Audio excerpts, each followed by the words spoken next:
True Gamer here, and I'm back with another episode. I'm going to be kicking off the video with the Marvel vs Capcom series. Marvel Superheroes vs Street Fighter is the sequel to X-Men vs Street Fighter. So this copy is on the Sega Saturn. Most of the characters will be from other Marvel properties, slimming down most of the X-Men selection. So if you're an X-Men super fan, it's best to get the first installment. Marvel Superheroes has a new game mechanic known as the variable assist, which they started to feature in future Marvel games. Now, this game was done all by Capcom. They had the roles of the developer and the publisher, and it was released in 1998. Also, there was a version of this ported over to the PlayStation, which cost silly amounts of money. And it's always satisfying to complete the look with a J spine card. Just look at that. And also I can just get it out the box, a stunning glorified manual. Just check out this beauty, front to back. Have a little breeze through for the camera. Look at that artwork, looks supreme. Then came Marvel vs Capcom Clash of the Superheroes on the Sega Dreamcast. Now, this crossover fighting game was developed by Capcom, Backbone, 18 Co Limited and Iron Galaxy Studios, published by Capcom and Virgin Interactive. So there's a wealth of talent involved in this title. Just to make things clear, Marvel series feature characters from the Marvel comic book series. And this game was released in 1999. And this does come fully loaded with all of its glorious, chewed up, vividocious instruction booklet. Always glad to see that exclusive paperwork. Just check out these bright, bubbly, colourful images printed inside. Then a sequel was born, Marvel vs Capcom 2 New Age of Heroes, and this is the fourth installment into the Marvel vs Capcom series. Comes with a few changes than the prequel, which are 3 vs 3 gameplay and a new character assist system. And this is the first game in the series to have gesture 2.5D graphics. The game received a lot of praise and is considered one of the greatest fighting games of all time. Capcom and Backbone Entertainment was the developers, published by Capcom and Virgin Interactive. And always a pleasure to flip through a jam-packed, colourful pop-in manual.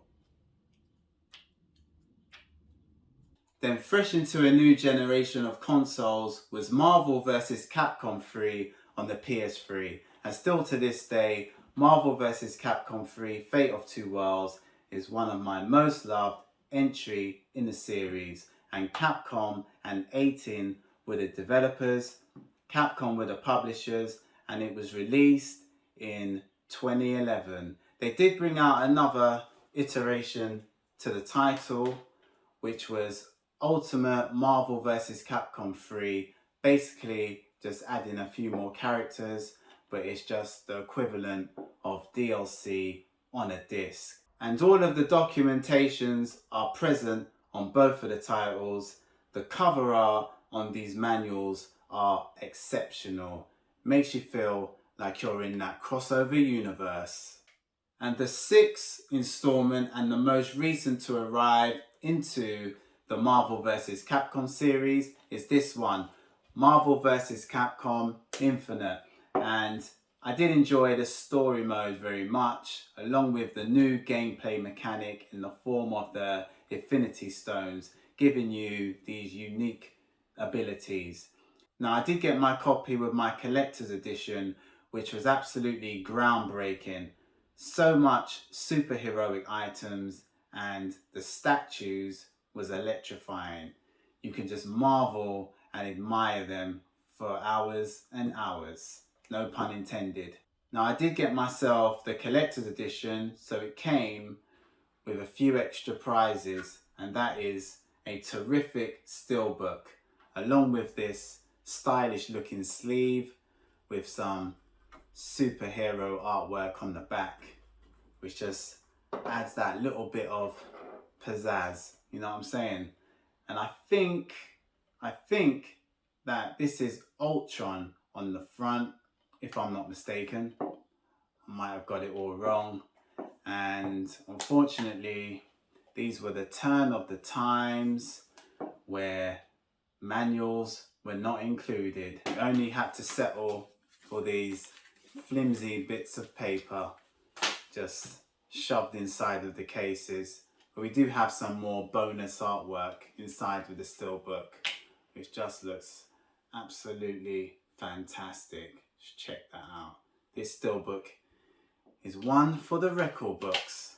So when we entered the 8th generation of the PlayStation, which was the PS4, the manuals were stripped in most of the distributions. So Capcom took full control as a standalone developer and also had all of the publishing duties, which really isn't nothing new.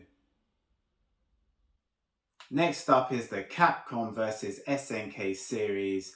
This is where Capcom crossed over with the rival developer at the time, which was the mighty SNK Playmore. Capcom vs SNK Millennium Fight 2000 started the ball rolling, and the character roster for this game were primarily from the Street Fighter and the King of Fighters series. There was an iteration of the title with minor upgrades, and it was called Capcom vs SNK Pro, which I don't have, but this is as good as having it because it's literally the same game. So I have my Dreamcast copy, I have the J spine card. I much prefer the Sega Saturn J spine card with all the gold finishing, but still, the Dreamcast spine cards look very appealing, especially when they're on the shelves. And Sega never let you down, shall I say the Sega Dreamcast never let you down when it comes to CIB. I got my copy and it's filled with all of its credentials. We have the manual, we also have the registration card, which looks like so. Have some more paperwork here, and most importantly, it came with the instruction booklet. Check out this manual. It's very bright and colourful outside and in. Bright, sparkly colours. This copy of this game is so clean, it's unbelievable. And anyway, it was developed by Capcom and published by Capcom, Dreamcast and PAL Virgin Interactive. This is Capcom vs SNK Millennium Fight 2000. Then a sequel blossomed on various platforms. I have the GameCube copy and it is called Capcom vs SNK 2 EO Millionaire Fighting 2001, and this is adding more characters, not just from Street Fighter and the King of Fighters series. You had characters from Final Fight, Rival Schools, Darkstalkers and Samurai Showdown and much more. I think on the front is either Homaru swinging his samurai sword and Kyu Kusanagi. I think that's Kyu Kusanagi's face in the background, which is barely visible, but I'm not 100% on that. So yes, we were spoiled for choice in that area when it came down to character selection. And we were still in that generation when manuals were on the menu. I had a consumer information and precaution booklet. I can't call this CIB because I'm missing the product booklet, but we have a superb artistic manual from front to back with rich, vibrant colours beaming out from every direction. They even put maximum love into their cases with the GameCube logo and symbol engraved in this section of the case. And at the bottom there, if you take a closer look at the bottom, there's a diagram showing you how to handle the disc with ultimate care. Now this is where your memory card would have been slotted in.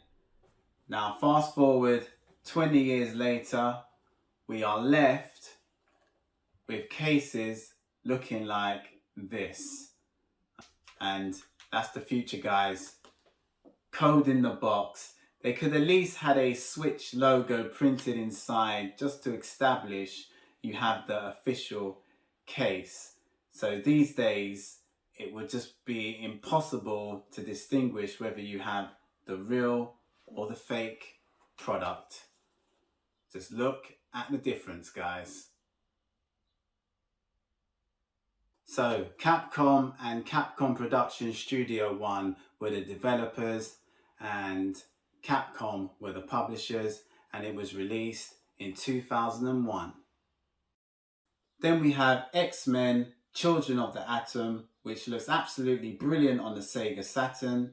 It's kind of part of the Marvel vs. Capcom series because this really set the scene for all of them games, making way for the X-Men vs. Street Fighter, which officially X-Men vs. Street Fighter is the first installment into the Marvel vs. Capcom series.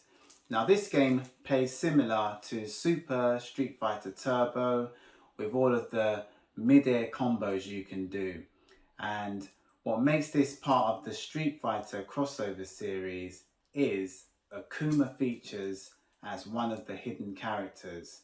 Now this does have all of the paperwork and also this illustrious J spine card, which does make a massive difference when you put it on display, whether it's your shelf or some sort of thing like that.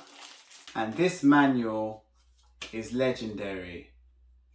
As you check out the front here, and this is the back, and inside is packed with all of your comic book heroes crafted to perfection with pulsating colours jumping out of every single page you turn. This manual is a masterpiece. Capcom, Acclaim Studios London and Retubo Games were all in a developing role, and as always the legendary Capcom was the publishers along with Acclaim Entertainment. So this is still part of the Marvel vs. Capcom series in a weird kind of way. And it was released in 1995 on the Sega Saturn, and I think it came out in the arcade in 1994. Now this is in a world of its own. I was fortunate to obtain the Platinum in Street Fighter X Tekken, which I think the crossover worked tremendously. Now I got myself the special edition, and it came with a comic book and also a DIY piggy bank disguised as a arcade cabinet, which was very imaginative at the time. Now this special edition big box will go down in Street Fighter history.